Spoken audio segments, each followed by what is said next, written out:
Ravi de vous retrouver pour cette nouvelle édition de votre programme quotidien Midi au Caire en ce jeudi le 12 septembre 2019.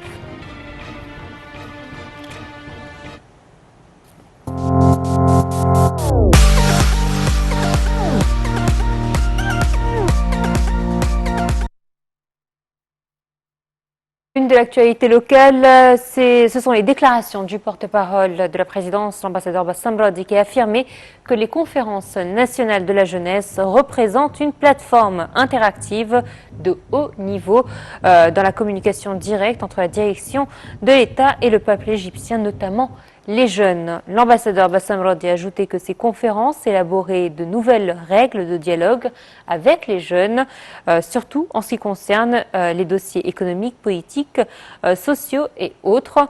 Cette déclaration a eu lieu à l'occasion de la tenue samedi prochain de la 8e édition de la Conférence nationale de la jeunesse qui se tiendra au Palais des Congrès d'Al-Manara au Nouveau-Caire. Une conférence qui se tiendra avec la participation de 1600 personnes, en majorité des jeunes universitaires, mais aussi des jeunes du programme de leadership présidentiel et des jeunes participant aux projets nationaux de développement.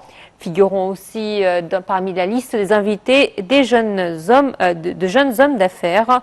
Concernant l'agenda de la conférence, 3 sessions vont se tenir pendant la journée, dont la principale qui concerne les questions au président, ainsi que 2 autres sessions. Et justement, et pour plus de détails sur les déclarations du porte-parole de la présidence, Bassam Radi, sur les conférences nationales de la jeunesse, voici un commentaire signé par notre rédactrice en chef, Aya Shell.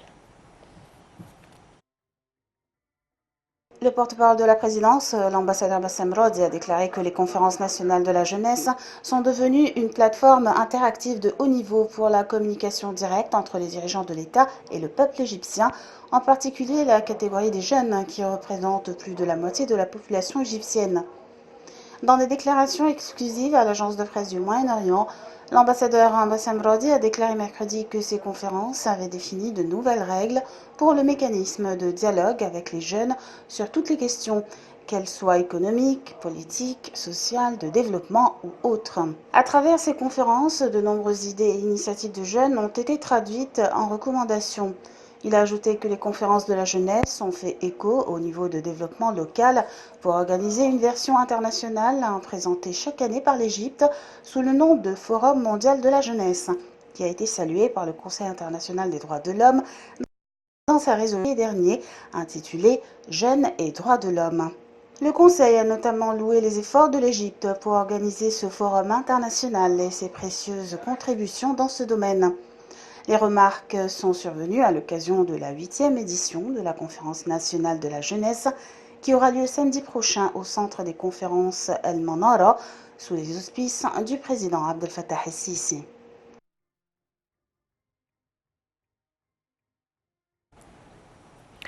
Le conseil ministériel présidé par le Premier ministre Dr Moustapha Madbouli a tenu hier sa réunion hebdomadaire pour discuter notamment de plusieurs dossiers économiques qui visent à améliorer les services offerts aux citoyens dans tous les secteurs de l'État. Lors de cette réunion, Madbouli a salué la baisse de taux d'inflation enregistrée en août à 6,7% contre 13,6% en août 2018. Le Premier ministre a également fait l'éloge de la diminution d'importation en juin dernier d'environ 900 millions de dollars contre celle de juin 2018. Dr Madbouli a souligné que ce qui a été réalisé était dû aux efforts déployés par le gouvernement sur tous les niveaux et dans tous les secteurs économiques pour maîtriser les importations et faire augmenter le taux d'exportation, outre l'intérêt du gouvernement à encourager l'industrie locale. Par ailleurs, le Premier ministre a assisté à la signature d'un accord avec la Banque mondiale portant sur un prêt de 500 millions de dollars américains dans le cadre de la seconde phase du programme de sécurité sociale Takaful et Karama.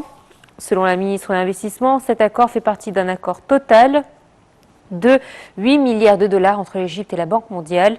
La ministre a indiqué que la première phase avait couvert 1 million de familles, soit 9,5 millions de citoyens, dont 88% sont des femmes. Elle a affirmé que le nouvel accord allait aider à améliorer la sécurité sociale de 12,8 millions de citoyens.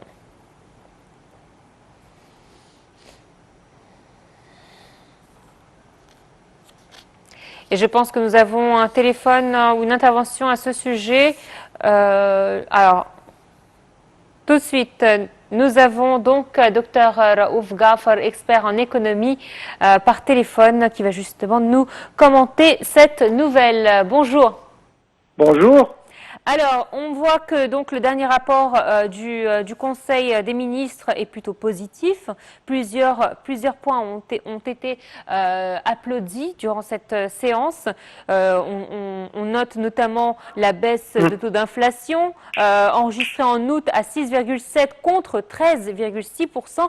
Alors, quand on voit cette différence de chiffres, on est étonné en un an que le taux baisse près de la moitié. C'est un exploit. Comment pouvons-nous traduire justement cette baisse?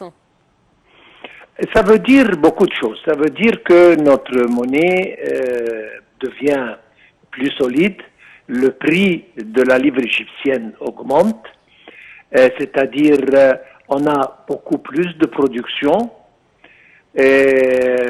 c'est-à-dire que les mesures qui ont été prises sur le plan économique dernièrement, dans les quelques années, ont commencé, nous commençons à sentir les résultats, c'est-à-dire que le marché égyptien devient de plus en plus stable, c'est-à-dire, comme vous l'avez dit, ce sont tous des indices positifs en ce qui concerne notre économie. Alors, c'est vrai que aussi le président Abdel Fattah el-Sisi n'a pas manqué d'efforts durant cette dernière période. Différentes visites importantes, différentes visites majeures, différents déplacements. Est-ce que ces visites aussi ont permis à ces pays alliés et partenaires de reprendre confiance envers l'économie égyptienne et les investissements en Égypte? Oui, certainement. Ces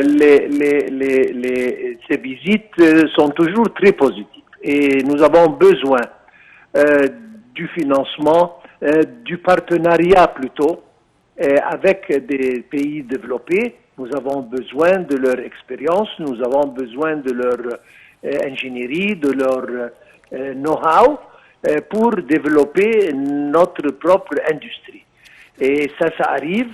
Et nous commençons à sentir les investissements qui viennent de l'étranger augmentent, même les investissements internes augmentent.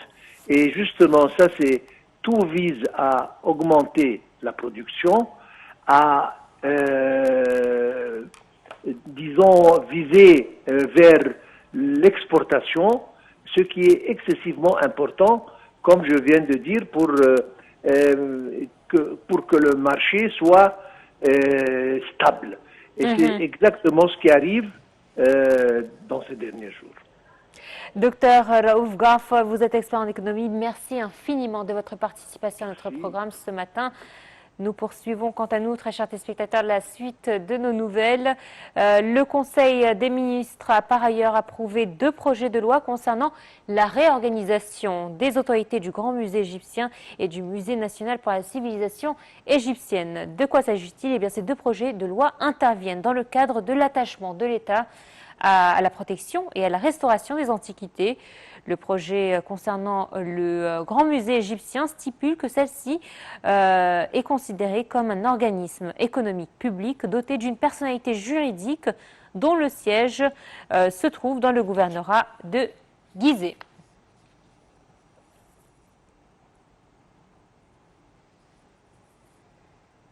Et le Premier ministre, Dr Moustapha Madbouli, s'est réuni avec la délégation du Conseil des directeurs de la Banque européenne pour la reconstruction et le développement, la BERD.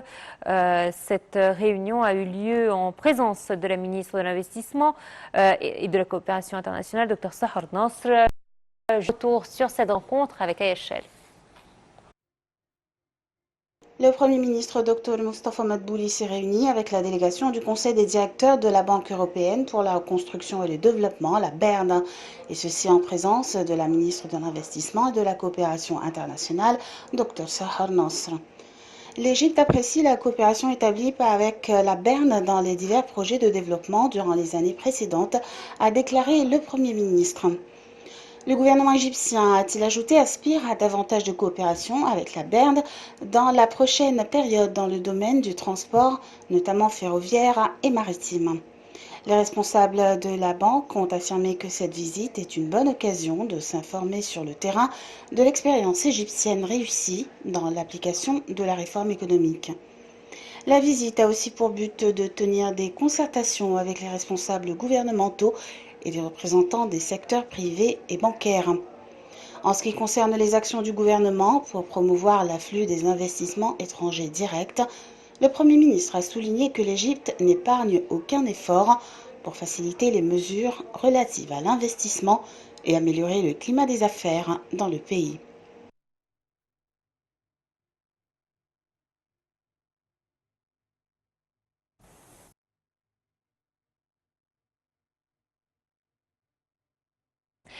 Un tribunal a condamné à la prison à vie 11 responsables d'organisations terroristes des frères reconnus coupables d'espionnage.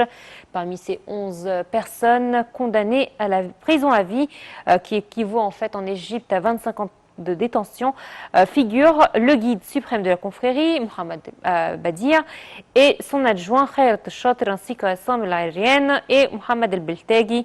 5 autres membres des frères ont été condamnés à des peines allant de 7 à 10 ans de prison.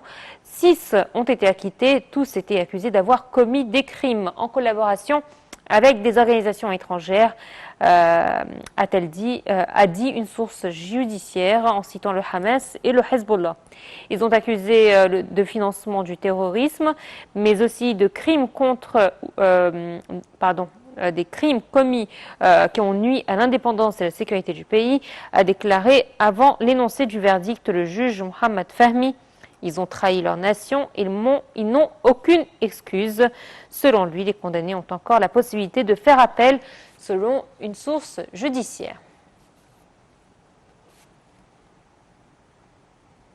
Allez, on termine par une note positive concernant la Bourse du Caire, qui a subi une performance mitigée à la clôture de sa séance d'hier, au milieu des opérations d'achat des institutions et des fonds d'investissement étrangers et arabes et des opérations de vente des investisseurs égyptiens. Le marché des capitaux des entreprises cotées à la Bourse a gagné 900 millions de livres égyptiennes, enregistrant 752,4 milliards de livres au milieu des transactions qui ont atteint 2,1 milliards de livres égyptiennes.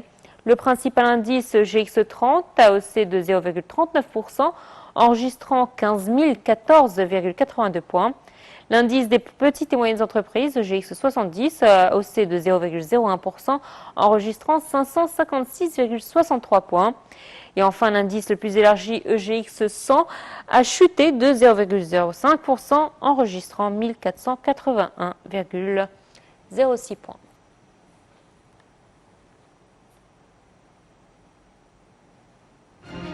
C'était tout pour ce matin. Merci de votre fidélité. Très bonne suite de programmes sur Net TV International. À très bientôt.